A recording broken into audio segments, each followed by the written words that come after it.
So I did a video the other day on Prime Pete's video about the AI generated maps.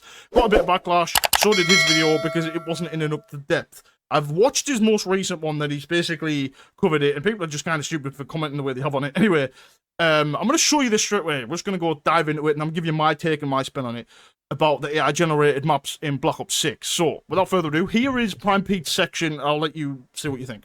So it seems entirely logical to release a game with only a fraction of AI designed maps and the rest of the maps being the control group being human designed, to be able to compare metrics between the highly optimized AI maps and the weirdly shaped human made maps. This is why we have maps that are so claustrophobic and fast paced that play the exact same, and then some curveball weird and large maps like Lowtown, Red Card, Protocol, Dealership, Rewind, and Derelict that are more like Modern Warfare 2019 maps in the sense that they're not highly optimized and also not conventional COD maps. And then we introduce classic maps like Firing Range, Nuketown, and Hacienda into the mix, create 24/7 playlists for these maps, and then see which maps drive higher engagement rates. Now, I'm not saying this absolutely guarantees that every map in the game is completely and totally AI generated. I'm just saying that with this amount of evidence suggesting that at least a portion of the maps were largely influenced by AI in order to create exactly optimized maps for player engagement, it becomes really difficult to deny it. So, what do you guys think?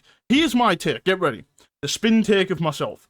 I think all of the small maps, and I've said this since launch, are just, they're not human. They're not made for fun. They're not made to be, you know, played at a fun capacity. They're played for a quick engagement because but the problem is, the reality is, the attention span of people these days are so bad and so small and short because of TikTok, because of Vines, and back in the day, everything, you know, everything's just got worse and worse and worse and worse, and shorts and everything is it implements this situation in gaming now with COD, for example, where the maps are so fast paced, the game's so fast paced, the action's right in your face, you spawn, you die, you gunfight, whatever, kill box, right in the middle, it's just an absolute mess, right? The reason for that is to keep the player constantly engaged because their attention span is so small. So I think they have got an AI system that generates the smaller maps, which are all basically identically copy and paste. If you go and look at them, go look at Prime Pete's video, link in the description, you want to check it out. And it's the same situation. It's that fast-paced, spawn, die, stuff like that. Keep the player constantly engaged. But the maps that actually feel like Call of Duty maps, like Red Card, and obviously Hacienda, when the ChatGPT AI is trying to look for similarities, it struggles because you can tell it's human. There's errors, there's things that aren't like perfect asymmetry, symmetrical, whatever it is, and you can tell the difference. That sums up why the good maps are there and the bad maps are there. When you think of, like I said, Warhead or Vault, two of the worst maps in the game, they're terrible. Everything about them is terrible. But then, like I said, I think Red Card, people hate Red Card, which is quite funny. But as a COD map, it actually, because you have to move around the map to get in better positions, feels like a Call of Duty map.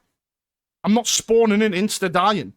You know what I'm saying? It's crazy. But here's my theory, right? Black Ops 2 sequel's coming out. Black Ops 7, whatever it is, the Black Ops 2 sequel. I think we're going to get, obviously, we're going to get the remastered maps, which is cool. I think we're going to play them, and it's going to be a blast.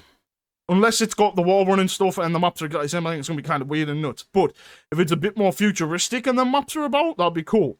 But I guess we'll have to see. Here's my point though, right? They're going to release their own maps with the game. We're going to be able to play the classics and have fun. But then we're going to play the other maps that they've added in, the new maps. And I guarantee, I quote me on this when it comes out, right?